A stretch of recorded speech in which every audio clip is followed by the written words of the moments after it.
विश्रामबाग संजयनगर येथे घरफोडी करणारा चोरटा दिनांक 5 फेब्रुवारी रोजी सांगलीतील उद्योग भवनच्या बाजूस येणार असल्याची माहिती स्थानिक गुन्हा अन्वेषण शाखेचे बिरोबा नरळे यांना मिळाली होती। त्यावरून त्या भागात गुन्हे शाखेच्या टीमने सापळा रचला होता। त्या परिसरात फिरणाऱ्या एका तरुणाचा संशय आल्याने त्याला ताब्यात घेऊन त्याच्याकडे चौकशी केली असता त्याने त्याचे नाव स्वप्नील मोहन तरसे, वय वर्ष 33, राहणार ज्ञानेश्वर नगर, बुधगाव, तालुका मिरज, जिल्हा सांगली असं असल्याचं सांगितलं।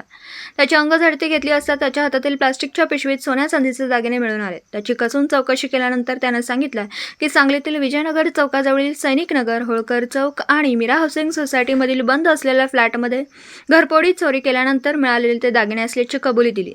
त्याच्याकडून 12,72,140 रुपयाचा मुद्देमाल जप्त करण्यात आला। पुढील तपासासाठी सदर आरोपी व जप्त मुद्देमाल मिश्रण पोलीस ठाण्याकडे वर्ग करण्यात आला।